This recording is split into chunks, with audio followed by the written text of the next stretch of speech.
one story, and then you answer a bunch of questions from the ideas from the homework.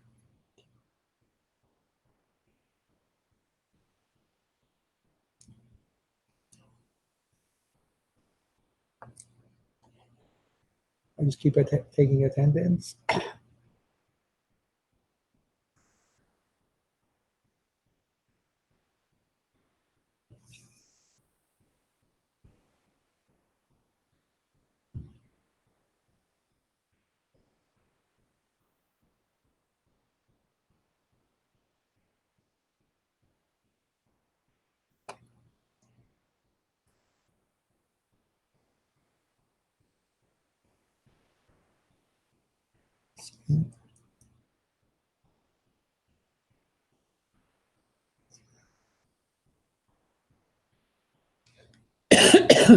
Okay.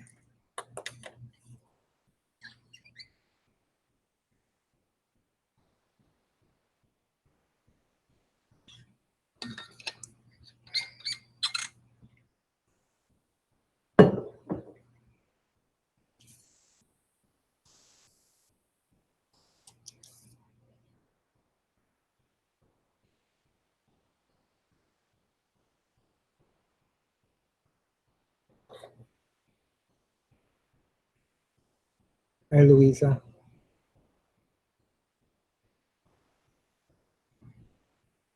Hi, Mason.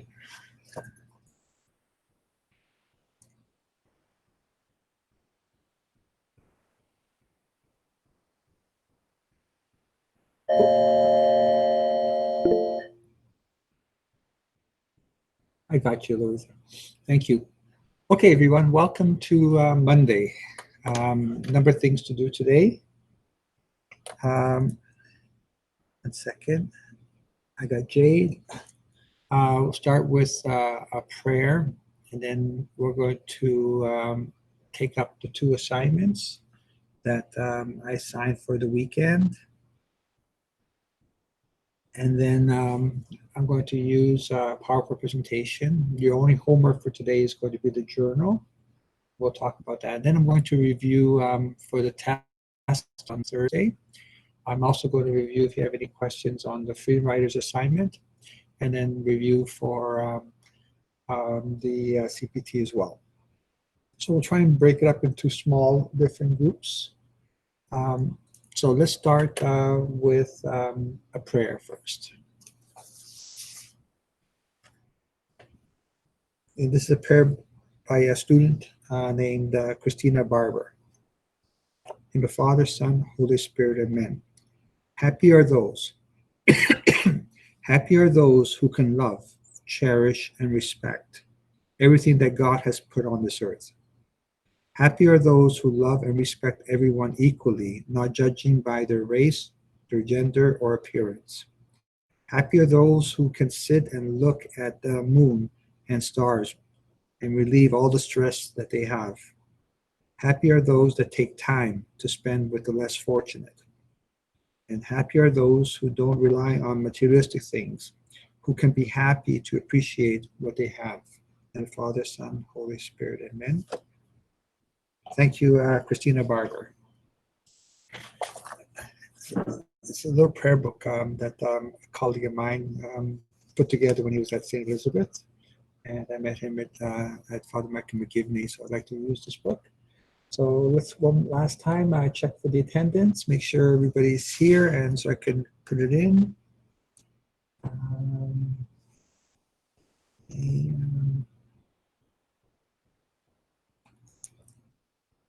give me a second.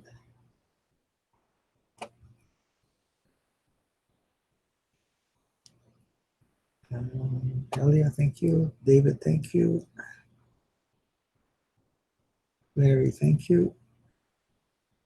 And we're missing Mark again.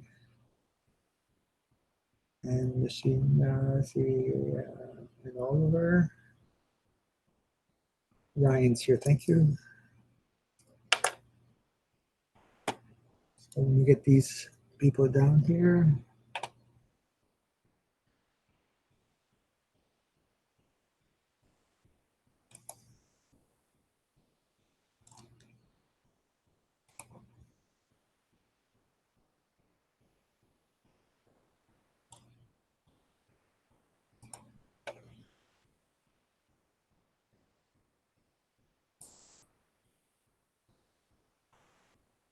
Okay, so this is what we're going to do today.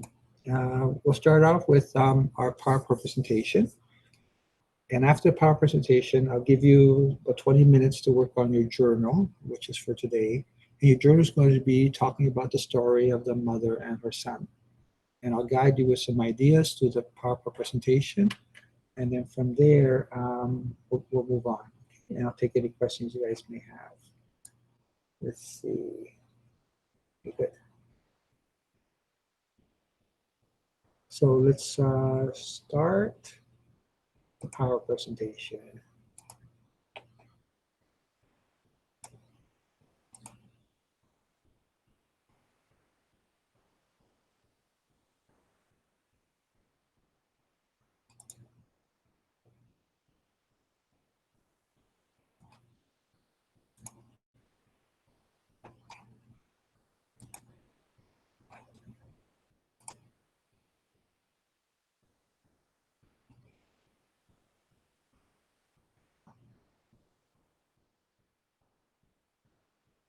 Okay, start with 15.0, death by sin.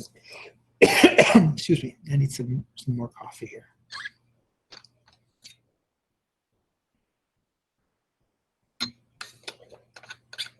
This is one of the images that many of you picked out in some of your chart presentations. So death by sin. Sin is anything that divides us from God, from each other, and from ourselves. So there's a big, almost like a geographical rift valley between God and people. And there's no connection. So we've somehow broken our relationship with God. So let's see what we have here. So the story of the old woman and the trash can. So it's very hard to find that Google Images, but I tried my best. This old woman's looking through trash can. But in the story, the old woman got thrown into the trash can by her son. Seriously, you are not sharing your screen. Sorry? You are not sharing your screen. Am I showing the screen? No, you are not sharing it. Okay, let's find out what's happened here, okay? Yeah.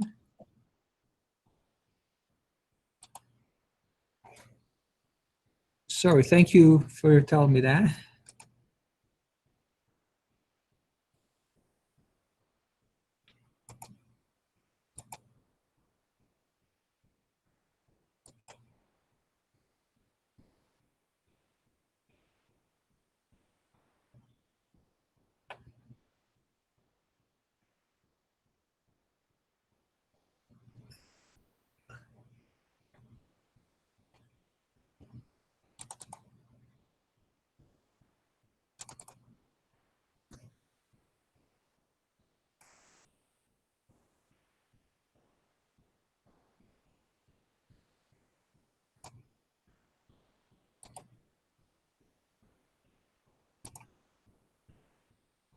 Okay, is it showing on the screen now?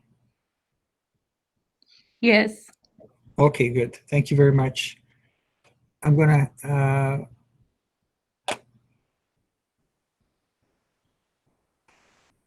on a second.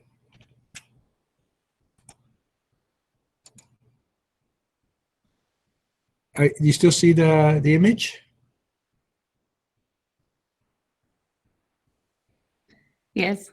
Okay, good. So we're good to go. Thank you. Dinosaur. I feel like I'm Land Before Time. Okay, so this is the old woman, and in the story, she was thrown into the trash can by her son.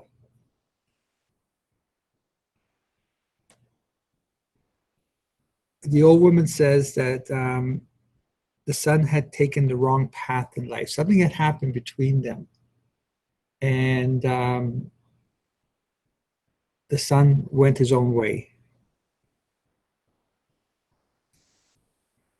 And the relationship between the mother and the son was broken. Both of them were very stubborn.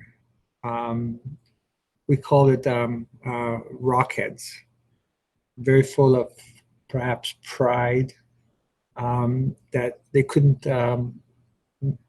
reconcile whatever happened between them.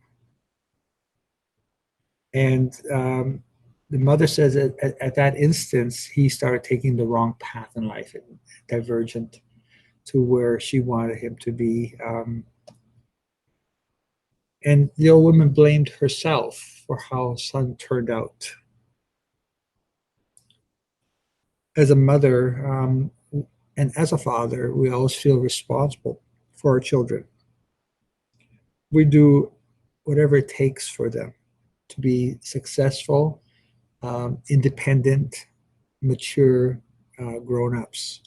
The most important thing that as parents, what we want of our children is that that you become independent. By independent, you have the maturity and the character of virtues, so to make good decisions. And when you do make bad decisions, that you'll be able to pick yourself up off the ground and continue. And Mother Teresa proposed that they somehow reconcile, that they come together and forgive each other for whatever caused them to be apart. And so I have a little quotation by Mother Teresa here. We forget that forgiveness is greater than revenge. People make mistakes. We are allowed to make mistakes. But the actions we take while in a rage will haunt us forever. Pause and ponder. Think before you act. Be patient. Forgive and forget. Love one and all. If you judge people, you have no time to love them. Mother Teresa. And the last line we'll come back to later. If you judge people, you have no time to love them. And usually when you have arguments, it's based on some type of judgment of the other's actions, the other's words. They were offensive, they hurt me, I can't deal with it.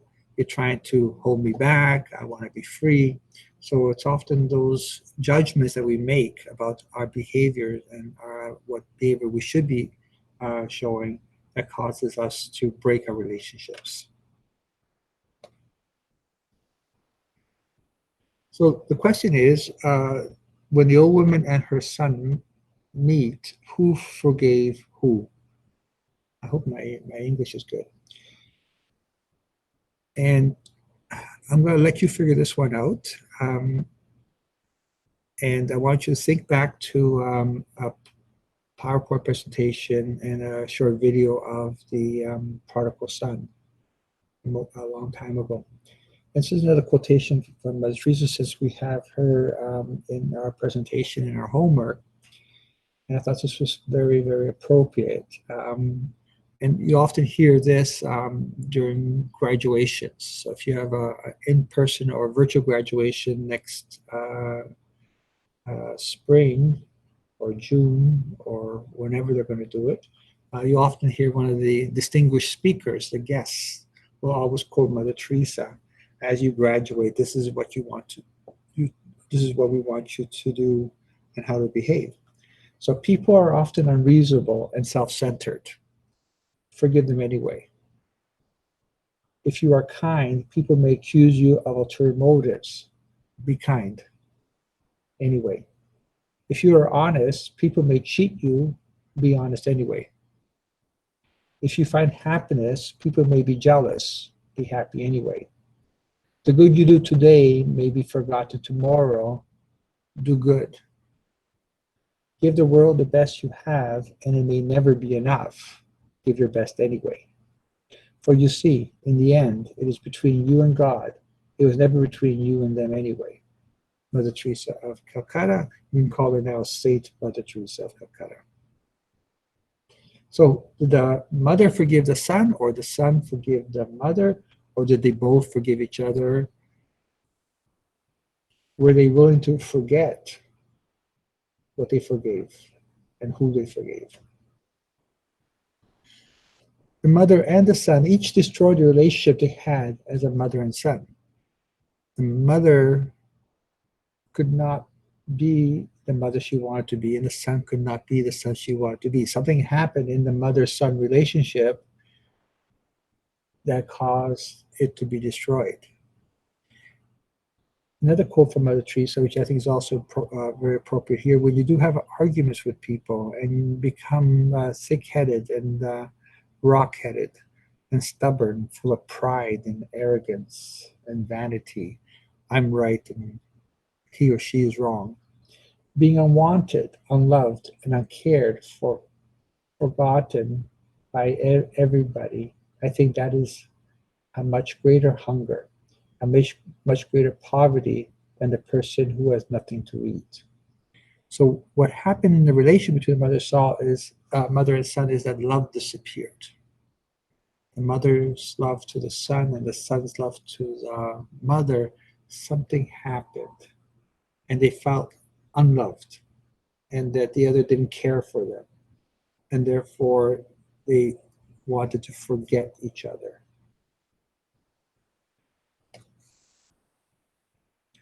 So mother and son both stopped loving each other. And back to that last quotation from Mother Teresa: if you judge people, you have no time to love them. Judging is the cause of breaking up the relationship. And picture Mother Teresa as a sister of charity, their mission would be to go and find the homeless, the poor, the hungry, the dying on the street of Calcutta and all over the world.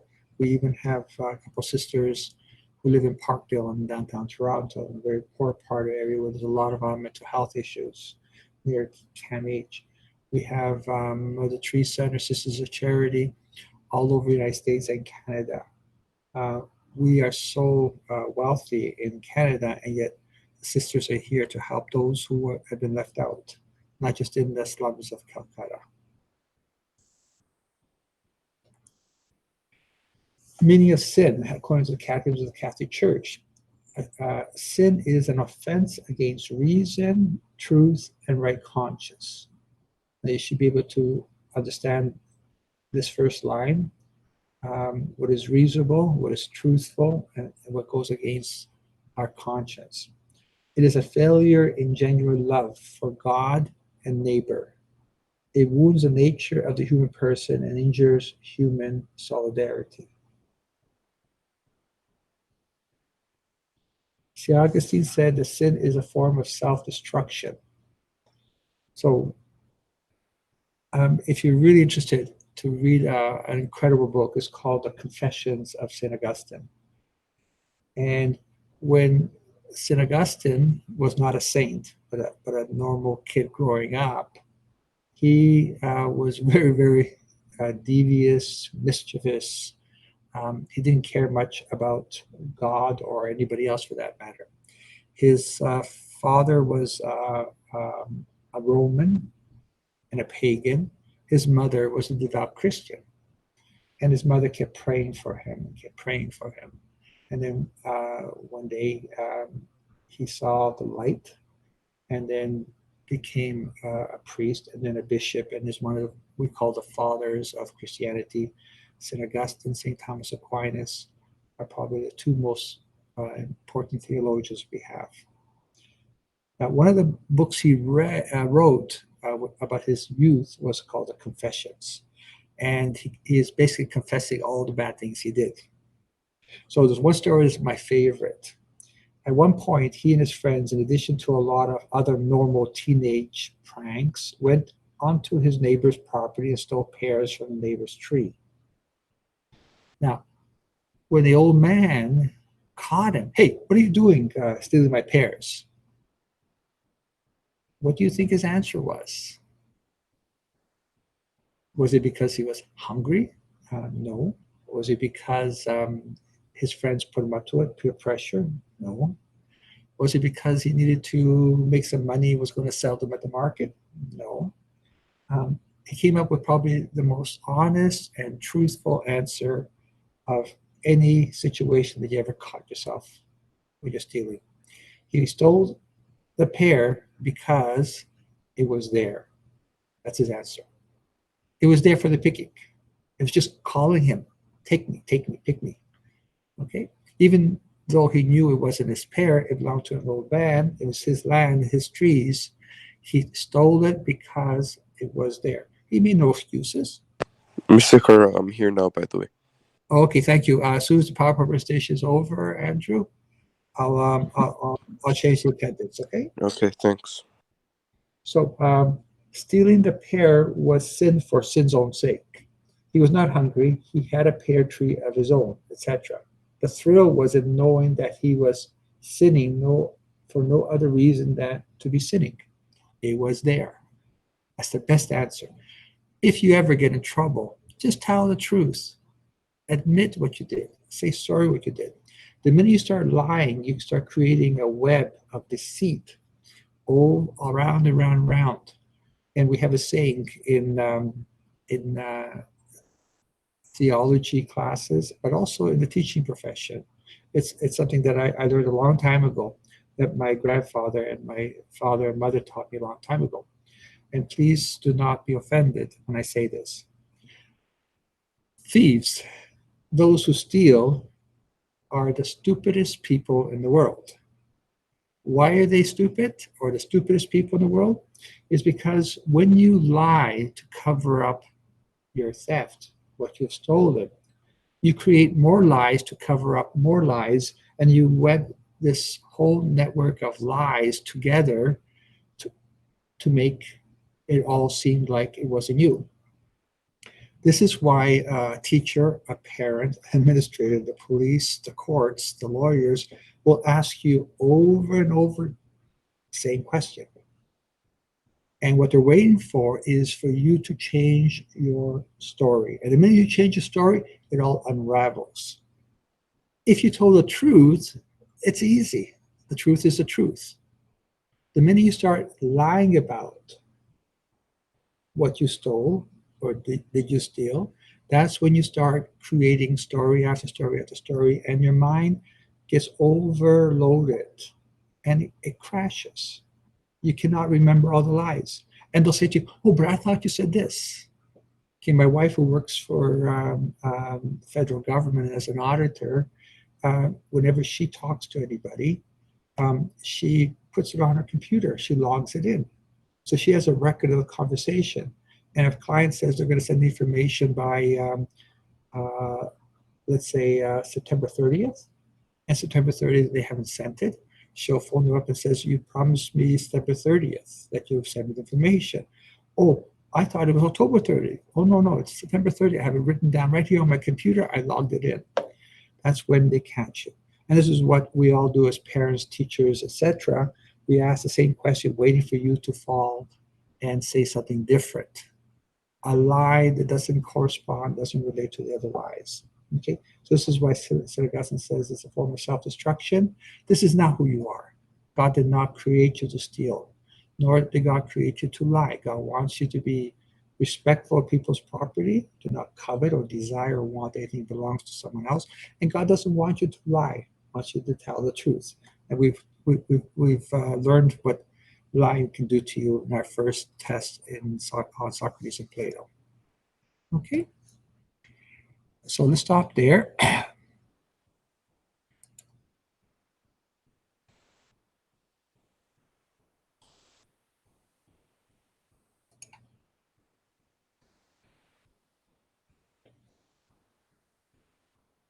So I'm going to take 30 seconds to quickly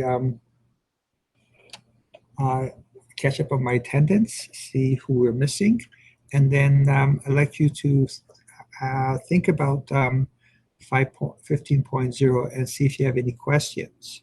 What I'm going to ask you to do is, before we move on to the next slide, I'd like you to write a journal of your reflection of the story. Pick anything you want from the story.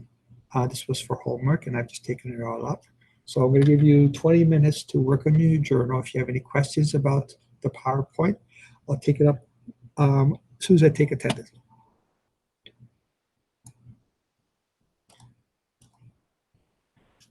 Okay, Andrew, thank you. And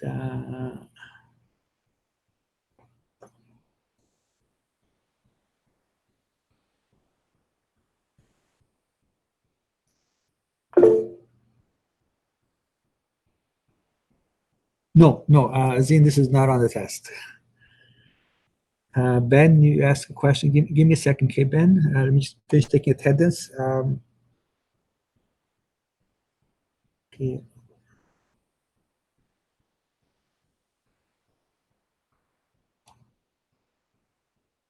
So give me a second, guys, while I take attendance one more time.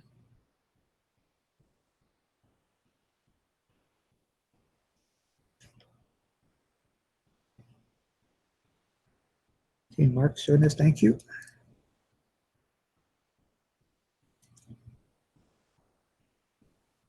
And Oliver joined us. Thank you.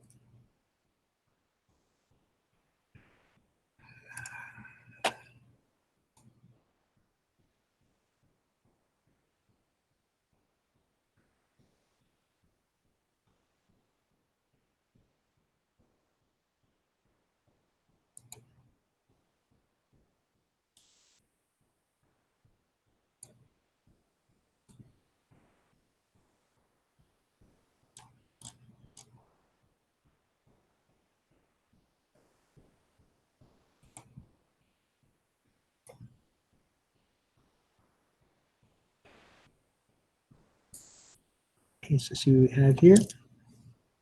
Um, so for Azine, no, this is not on the test. Don't worry about that. Okay, this is not going to be tested.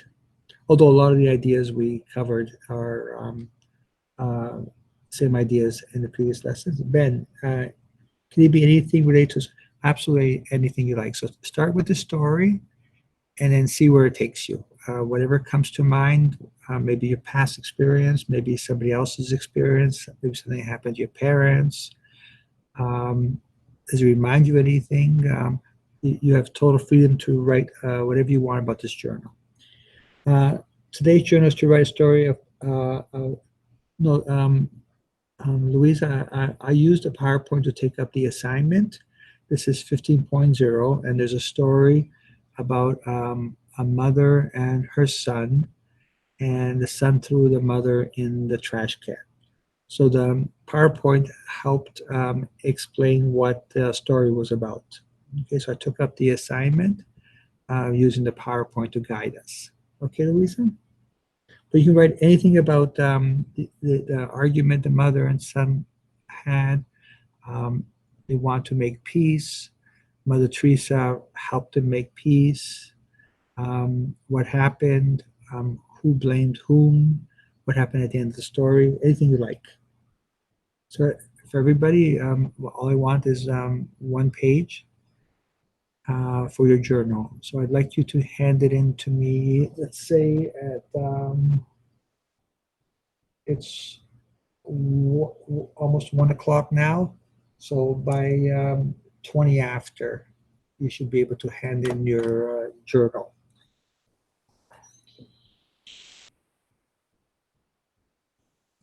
You're welcome.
For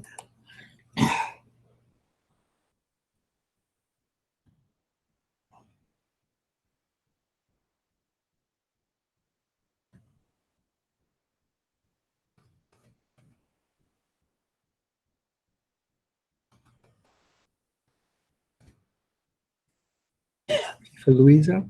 So today's journal, what happened to it?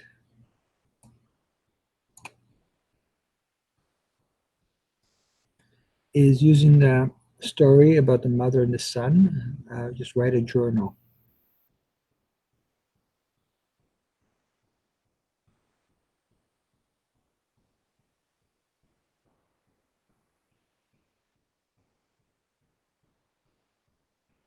So for Anas and Ryan, the mother and the son was a story that was in your homework that I took up in the PowerPoint presentation.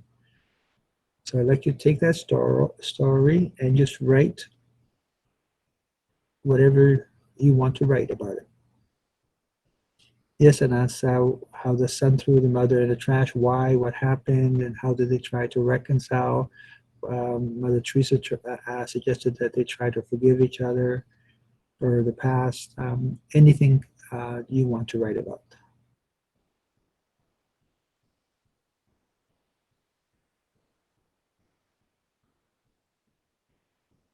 Yeah, I thought we'd try something different today. Once you finish your journal, there's no more homework for today. We're just going to take up the second part of the journal and then start reviewing and taking questions. I'll give you guys a break to catch up. Plus, you have your movie assignment due tomorrow.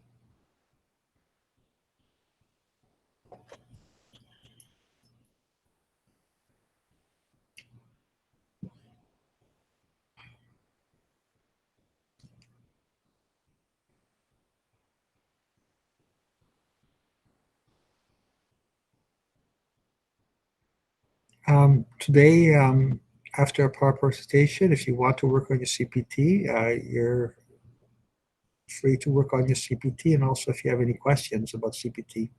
So I've broken up the second part of the class to one review for the tests, certain ideas, and then secondly, any questions about the CPT.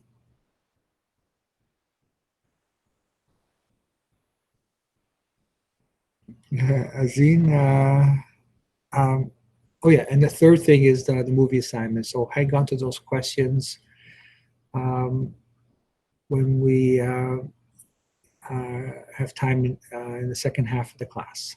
Okay, Azine? And if I don't get through any of them, you can always email me with any questions. But I'll try to answer them in the second half of the class. I better go find the assignment now.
Now, Louisa, the story is from the homework.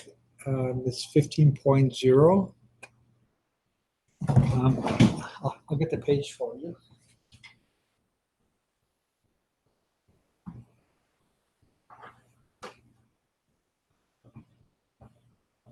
Thank you, Nathan. Page 283 to 284 in your textbook. That was your homework on the weekends, two small assignments. So that's a story that was mentioned in 15.0. So I thought this would be a good opportunity to write a journal. If I were a student, I'd be talking about perhaps an argument I had with my dad or my brother, where when I was younger, I was so angry I wouldn't talk to them. It's as if they didn't exist. They were a phrase that they use in a movie. They were ghosted.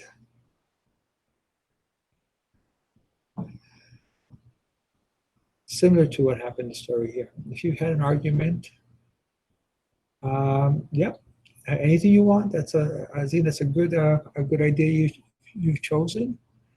You're free to choose any approach, any part of the story, including Mother Teresa. Okay, you're welcome, Louisa. Nathan, you're fast. Thank you, Nathan.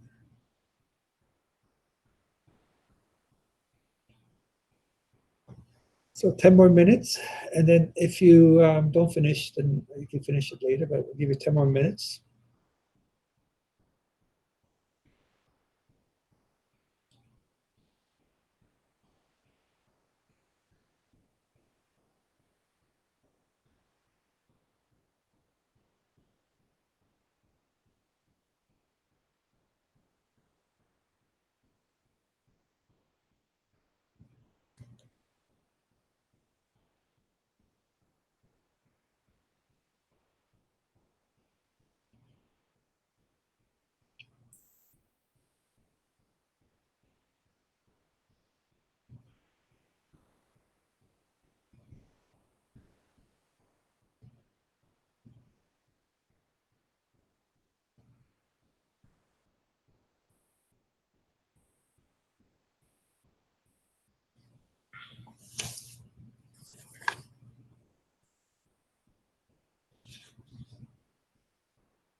Okay, everyone. If you have not finished your journals, keep working quietly. I'd like to take up the second homework assignment by using a PowerPoint presentation and try to make some sense of it. So I'm going to present now, and after that, we'll have time to do all the things that we promised to do today. So the entire screen.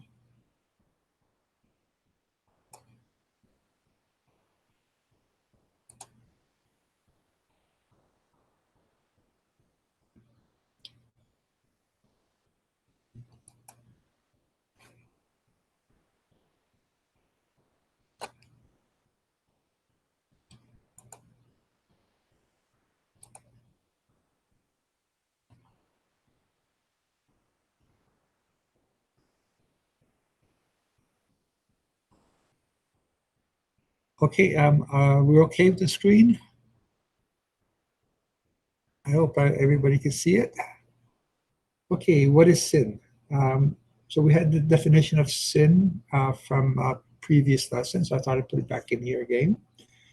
Um, it's an offense against reason, truth, and right conscience. Is a failure in genuine love for God and neighbor. It wounds the nature of the human person and injures the human solidarity.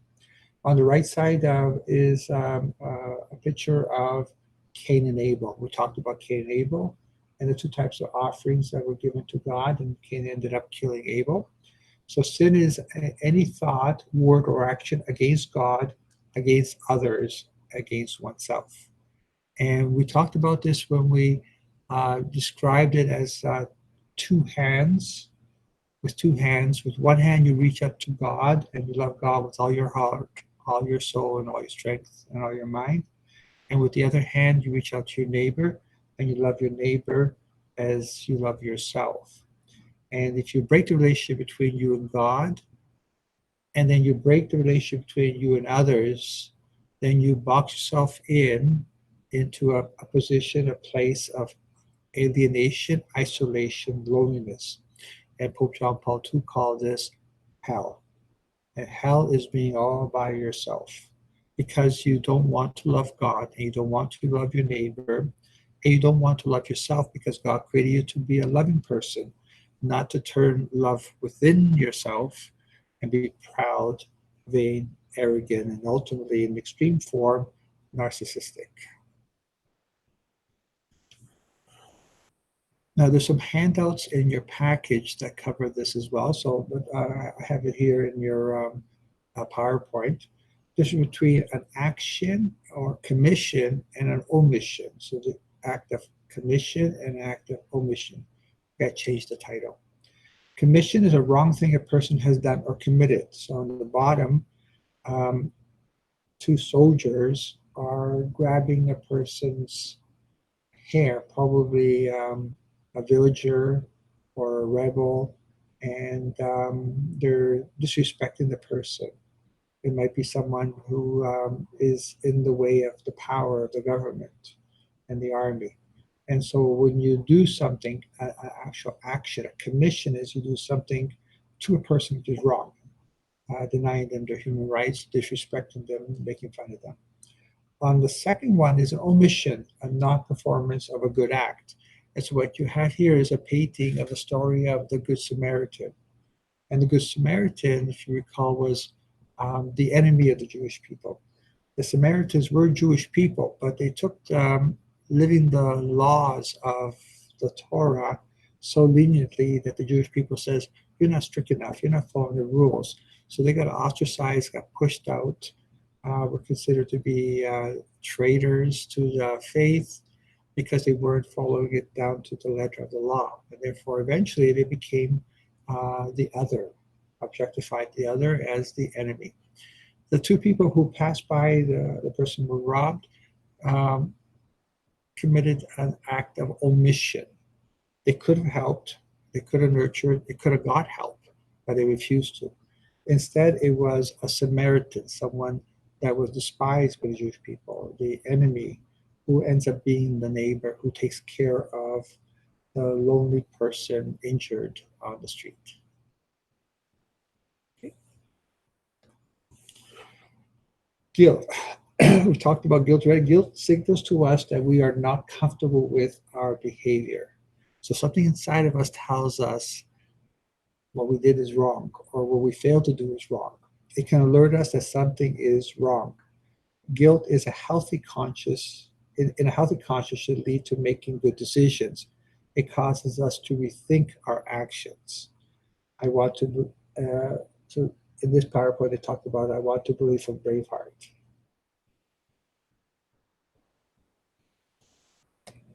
Okay, we'll look at the difference between mortal sin and venial sin. Mortal sin comes from the Latin mor, meaning death. A morally wrong decision which is so intensive that it gives a wrong orientation to a person's life. My apologies to the females. Try to be more inclusive. In the middle, we have suicide.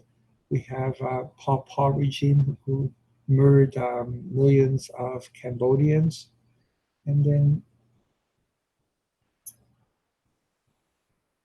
we have Cain killing Abel, a sin which causes a total break in our relationship with God. Three conditions for a sin to be mortal, according to the Catholic Catechism. There is full knowledge or full awareness of the wrong choice, so you know what you're doing. There is what we call a gravity or seriousness of the matter, especially involving killing someone. It's a serious matter. The person no longer alive. There's full consent of the free will that presupposes the actual doing of the wrong option. So no one's forcing you, no one's coercing you to do it. A venial sin, from the Latin venia, meaning favor or pardon.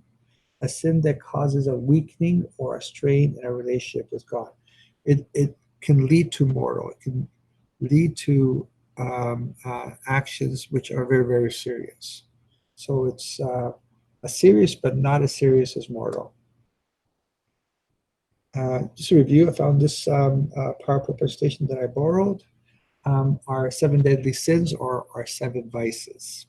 So I just quickly review them. This will also help us with understanding how they go from vices now to sins. First one is pride or vainglory, an inordinate desire of honor and distinction and independence. It is opposed to the virtue of humility. So in this picture here, a person has symbolically their nose in the air because for themselves, they are the only one that's important.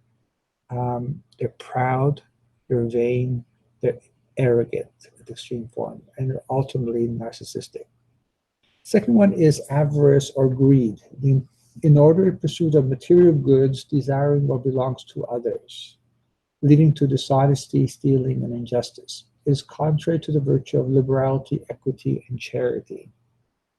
So greedy means it's all for you, nothing for anybody else. Envy is discontent over the good of one's neighbor, which is considered detrimental to one's own person. It is opposed to brotherliness and sisterlessness and magnanimity. Another word for envy is jealousy. Lust, the inordinate craving for sexual gratification, opposed to the virtue of chastity. Gluttony, excessive enjoyment of food and drink, opposed to temperance and sobriety. Anger, the intemperate outburst of dislike with the inordinate desire of another's punishment, opposed to patience and meekness. And lastly, sloth, laziness in a wider sense.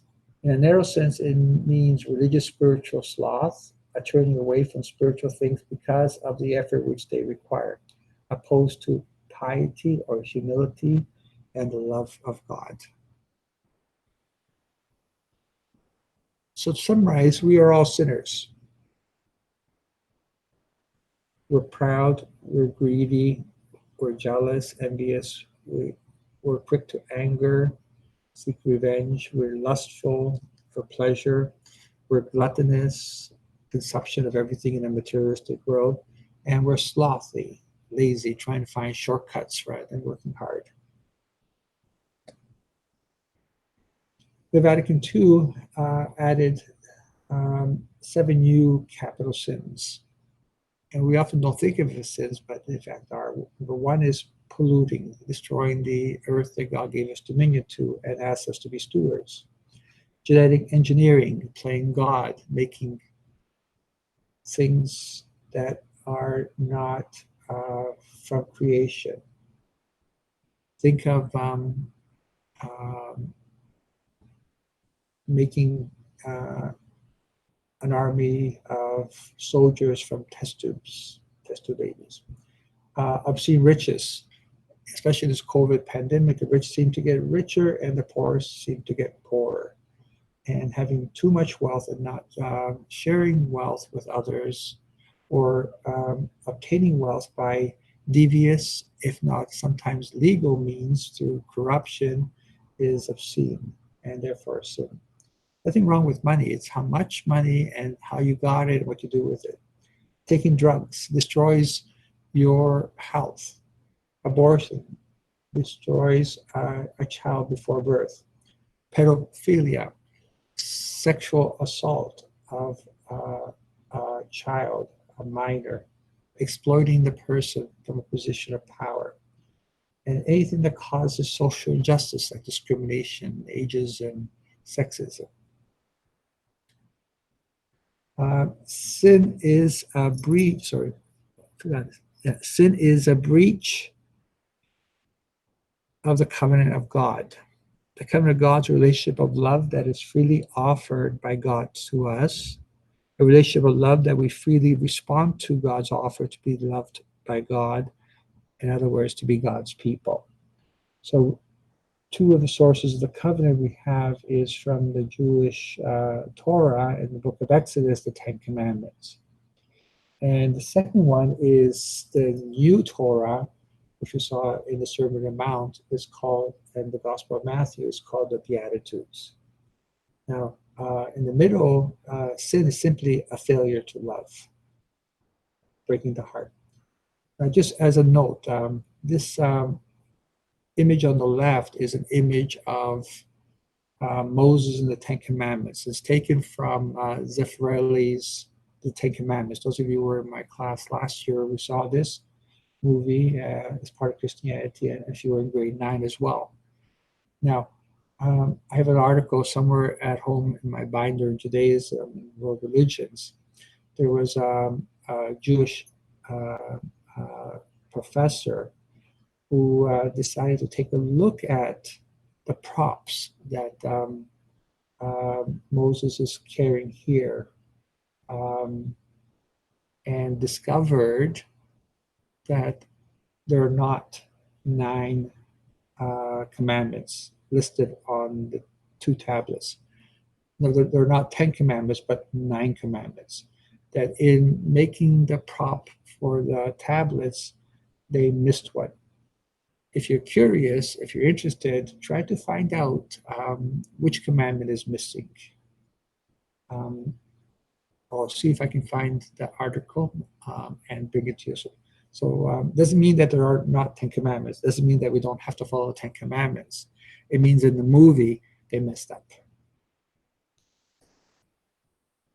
To summarize, that sin is falling short of living according to the covenantal life of love. As we saw with Princier back in the second journal on New Year's, sin means to miss the mark. You aim for God, to love God. You aim to love others. You aim to love yourself, and you miss it altogether. Okay, to miss the mark, that's sin. Comes from archery. And the relationships that are destroyed by sin, personal relationships are destroyed by sin. Sin that destroys one's inner wholeness. Social relationships are destroyed by sin, sin that affects and causes harm to one's neighbor. And religious dimensions. This is a painting from Michelangelo found in the Sistine Chapel on Adam and Eve being tempted to eat the fruit from the forbidden tree. Sin that rejects and ignores the structure established by God, which altogether rejection of God. Remember that God created us with intellect, reason, and free will. We can choose to love God. We can choose not to love God. We're not programs on a computer. God pushes play human. No, God created us in such a way that we can even say no and turn our backs to God. Hard-heartedness, my last slide. Hard-heartedness means to become callous, like a rock. A heart will become like a stone. You have no more feelings. You have no feelings towards God, no feelings towards each other, and essentially no feelings towards yourself. I will remove the heart of stone in Ezekiel, and I will give you a heart of flesh. And that's how we overcome sin, by having a heart of love. Lots of hearts in this mosaic of love. So one more time. Our heart destroys the humanity in our hearts. It esteems the dehumanizing fantasies of our mind, infatuations, closes down our hope of becoming a truly loving person, corrodes and destroys our capacity to relate to others. Our selfish obsessions lead us against God, against others, and against ourselves. Ultimately, we call this alienation, and this is what Max Weber called the iron cage. We lock ourselves in this loneliness, alienation, all by ourselves, and we choose to do so. And Pope John Paul II calls this hell. Okay, let's stop sharing here and see any questions. And let me just quickly take attendance, see who has left us.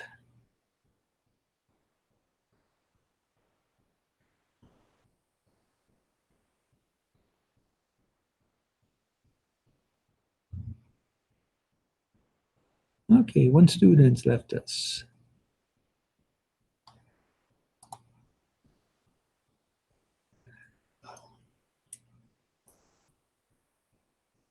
Okay, first we'll start with, let me get my, 1 second.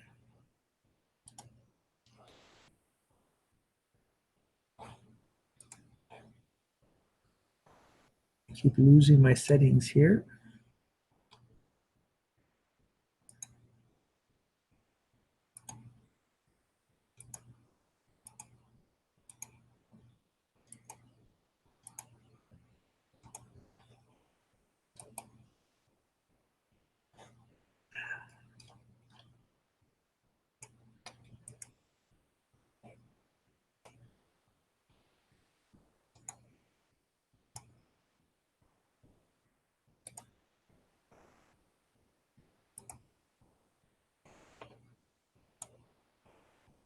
Okay, so we're back.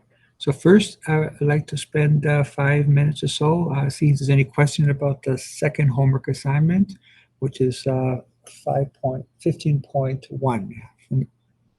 Are there any questions you'd like me to clarify and answer? And then we'll work through all the other things.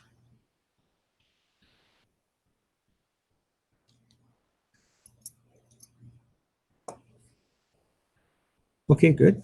Okay, secondly, please hand your journal in whenever you can. Should have finished it by now. If not, finish it as we talk.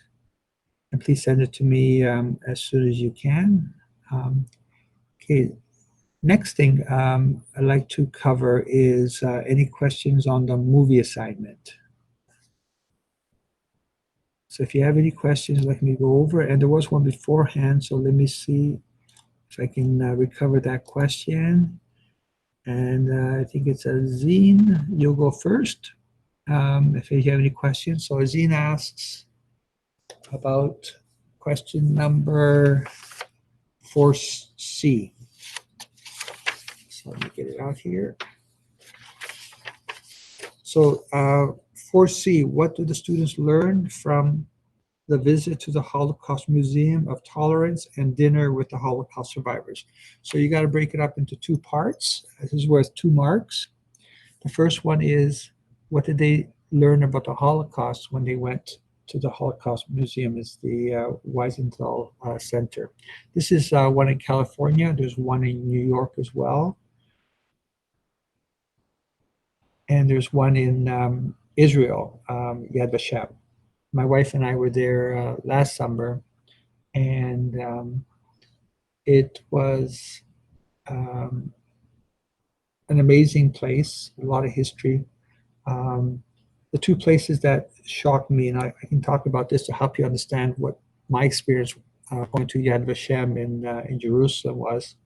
There are 2 places that really struck me, that hit me in the depths of my heart. The first one was, they had it was perhaps 10 feet by 50 foot um, glassed floor that you could walk over, but I couldn't. And inside the glass floor compartment was about, I think, about 2,000 shoes that were found at Auschwitz and Birkenau concentration camps. And all these shoes at one time belonged to a person or persons.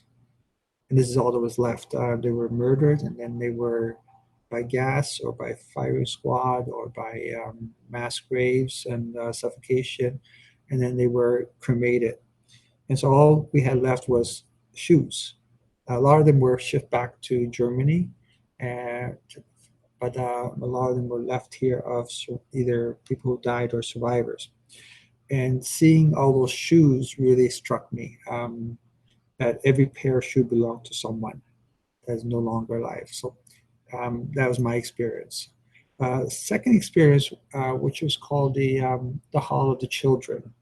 Of the 6 million people that were killed by the Nazis, 6 million Jews that were killed, about 2.5 million of them were children.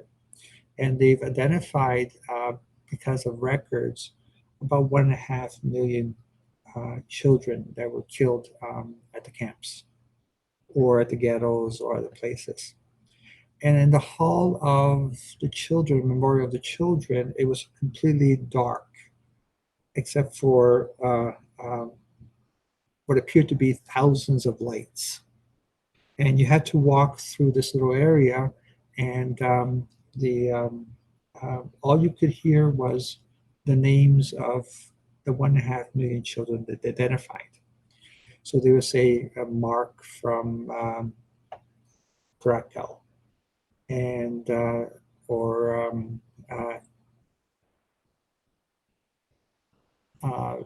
let's see another name, Ruth from Czech Republic, etc. And listening to the names, it's a tradition in the Jewish culture, also in my own Italian culture, that a person's never truly dead until they are forgotten. So by reading all the names of the people who died, it keeps their memory alive and therefore keeps their lives alive.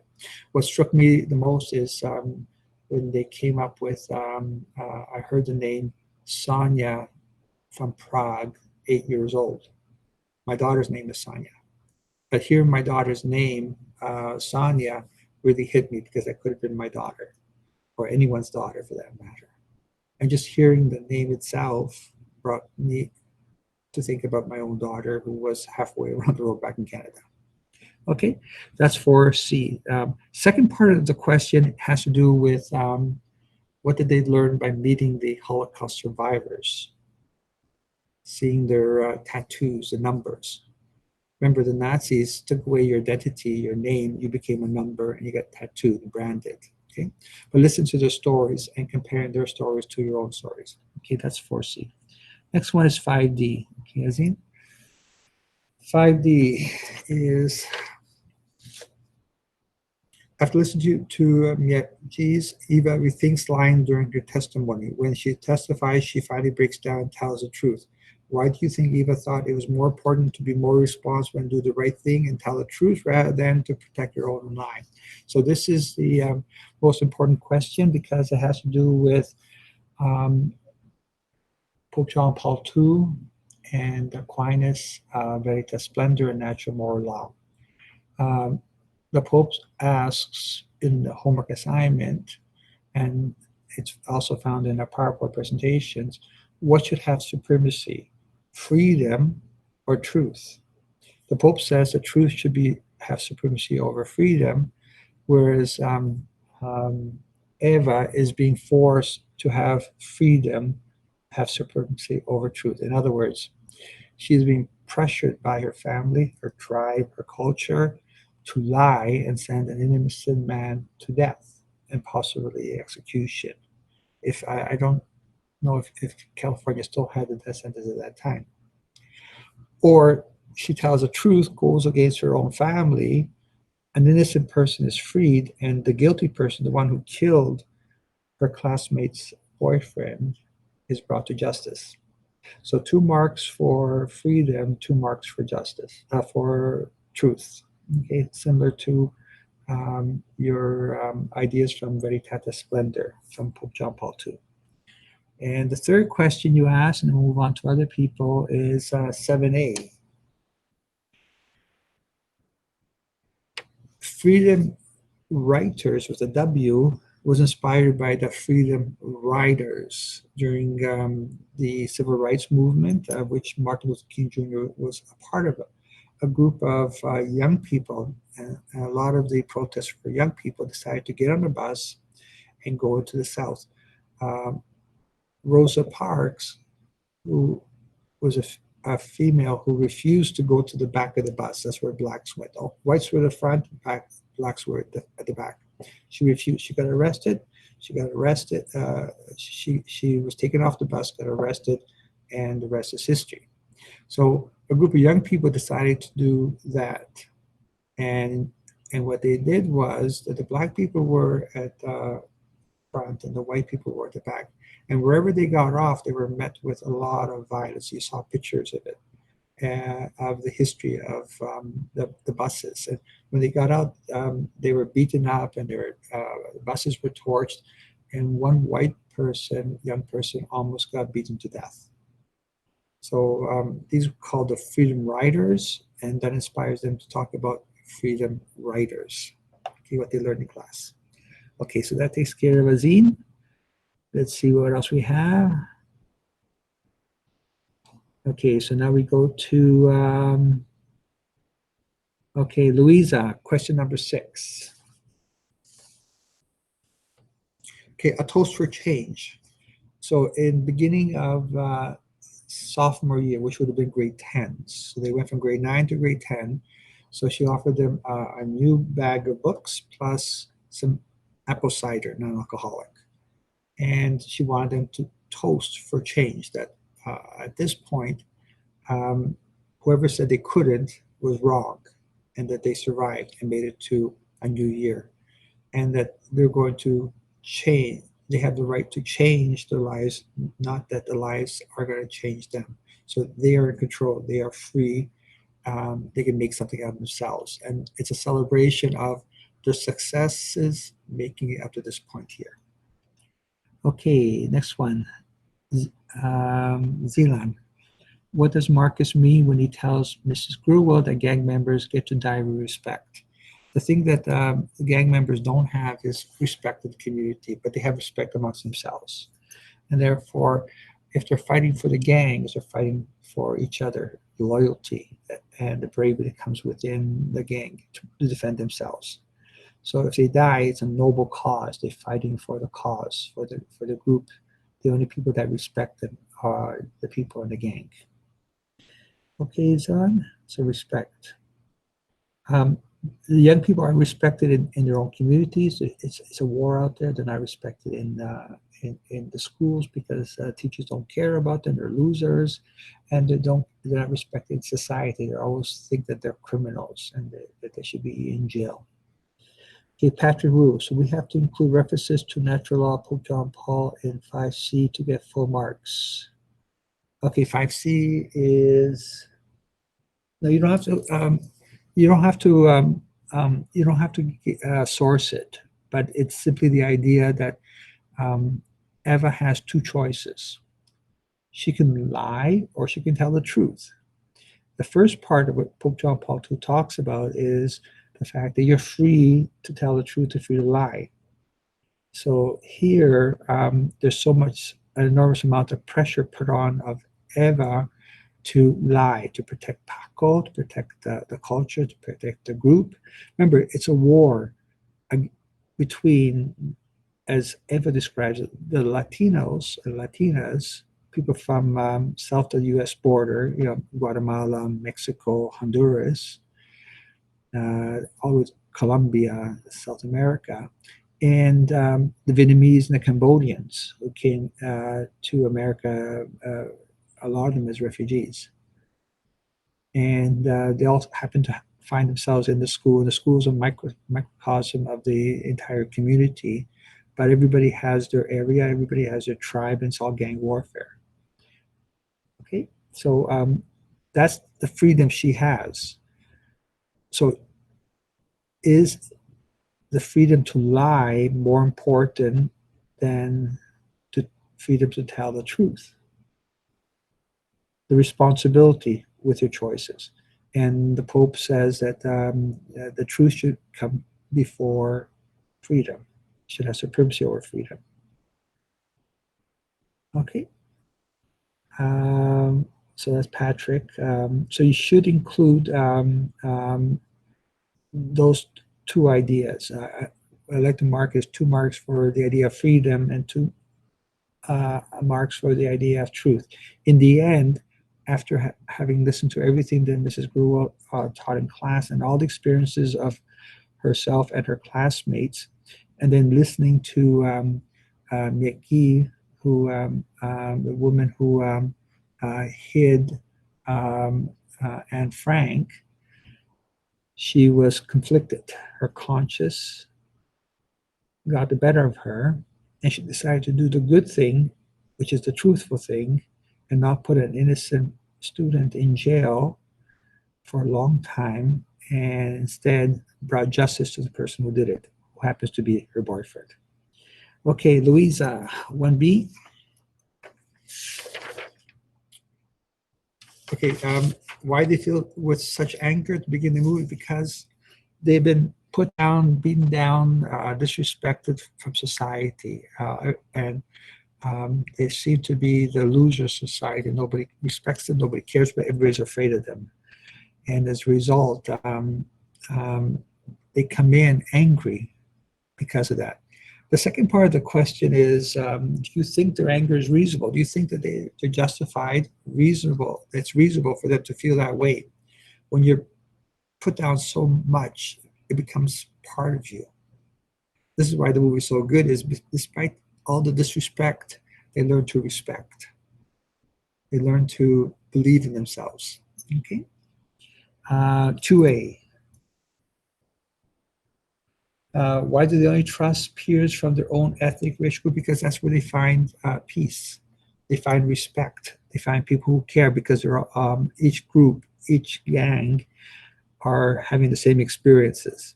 This is why the line game is so crucial for Mrs. Gruwell, because she makes them realize that they have a lot of shared experiences. Okay. No problem. I did both of them, Louisa. Okay, next one. Nathan, can you explain 4C again and 7B? Okay, so Nathan, 4C. What do the students learn from the visit to Holocaust Museum of Tolerance and dinner with the Holocaust survivors? Okay, this is worth 2 marks. So what first mark is, what did they learn by visiting the Holocaust Museum? The second mark is, what did they learn from meeting real Holocaust survivors? Okay. So that's for Nathan. 7B now for Nathan as well. Okay, this is a what do you think kind of question. The director of the movie is Richard Laguerre, and and this is, I actually got this from the Freedom Writers website. If you look up Freedom Writers, they have all kinds of educational material, and you can read more excerpts from the diaries. So the kids learned to pick up a pen instead of a gun, and the act of writing saved them. So two parts of this question. Picking up a pen versus a gun. They say, there's a saying that the pen is mightier than the sword, and the pen is mightier than the gun. Yeah, the gun can be very efficient, can kill people, but the pen can change attitudes, can cause revolutions, can delineate what your rights are in charters and constitutions. Okay. The second part of the question is, how did writing about their problems save them? How did they, I'll just leave it at that. How did they save them, change the path that they were going in their lives, make them believe in themselves, have confidence in themselves, and ultimately succeed? Okay. Michelle, for 1B, can I say that they are angry because going to school is pointless for them because school does not help them outside and they have no time for school when they are trying? Absolutely, Michelle. In fact, Marcus points that out, that all school is doing is babysitting them. And they have a big discussion with Miss Grewell, and Marcus says that he doesn't know any Black person who's successful unless they're rapping a song or dribbling a ball. And those are the only, appear to be the role models for success. And he doesn't see any hope at all. And every day is a war, and they're trying to survive every day. They don't have time to think about long range plans,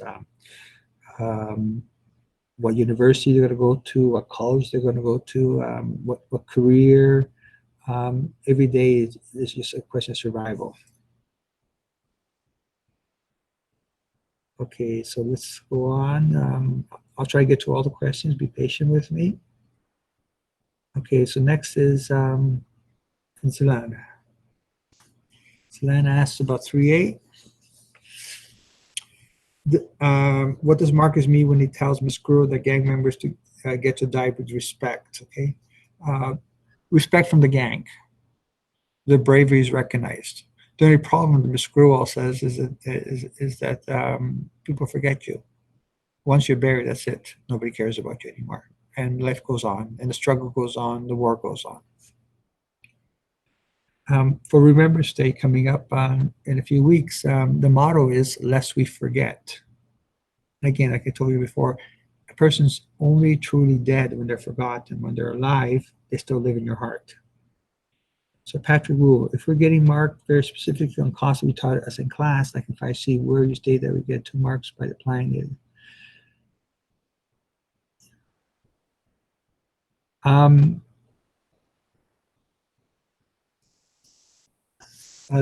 The problem is, I agree with you, Patrick.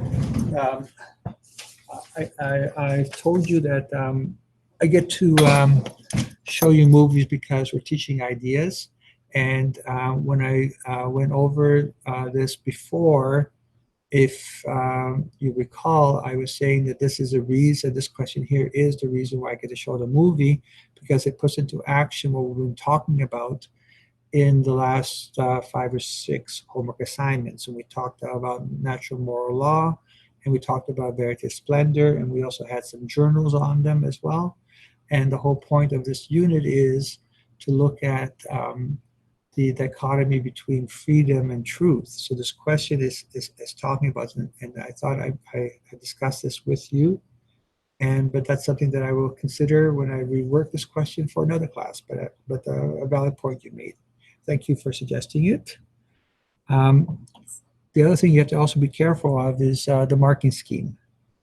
And you've been in my class now since September, so you know what I expect an answer. So if it's more than 1 mark, 2 marks or 4 marks, you're gonna have to break it up into pieces.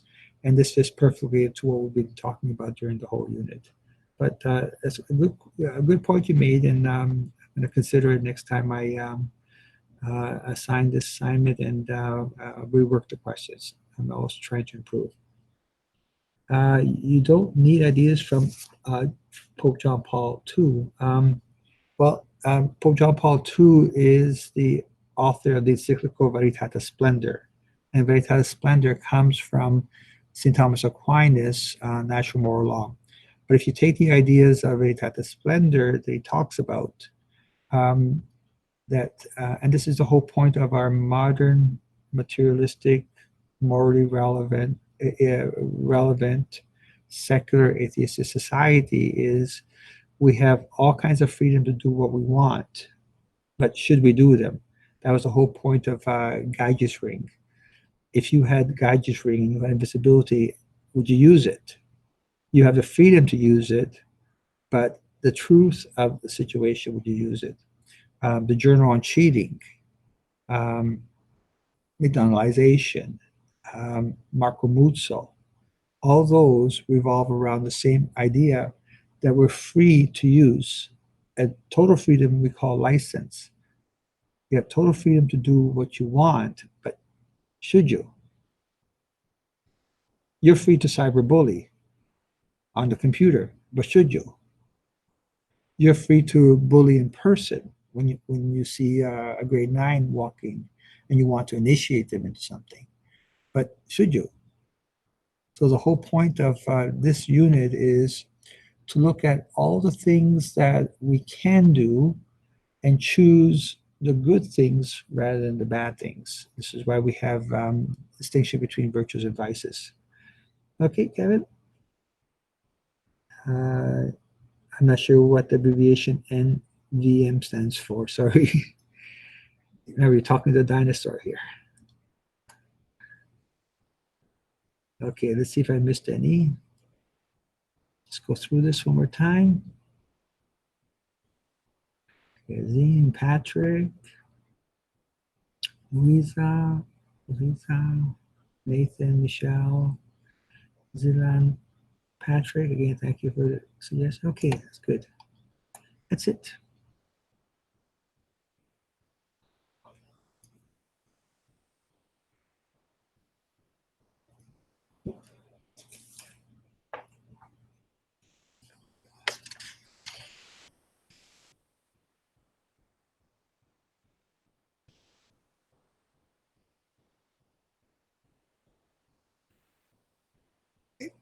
Um, Again, just to Patrick's question again, be more responsible and do what is right, which is tell the truth, versus to protect your own, which is lying. That's why she's so conflicted. And she even screamed at her mom, "What do you guys want from me?" And she kicks the fence a couple of times. And she's torn. And even when she's on the stand, you can see her mind, her heart churning this tension. And then finally, she just liberates herself by telling the truth. This is what Jesus meant by the truth will set you free. It caused her a lot of problems in her family, but that's their problem, not her problem. Okay, so that's it for the movie assignment. Please make sure you hand it in at 8:30 tomorrow. Those of you who have IEPs and those of you who are ESL, if you need more time, please try to get that as soon as possible. If any of you are still struggling to complete it, please let me know. Otherwise, I'll expect it first thing tomorrow morning. Okay? So I'll just type this in, just a reminder.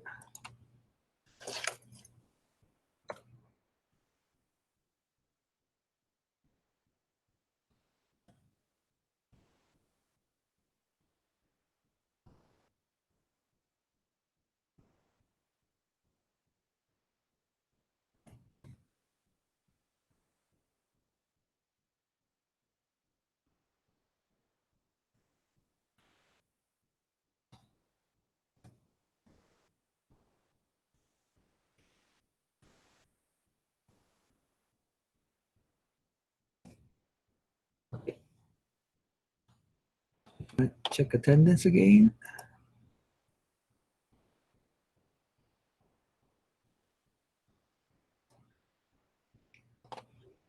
I'll be back in 2 seconds.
Okay.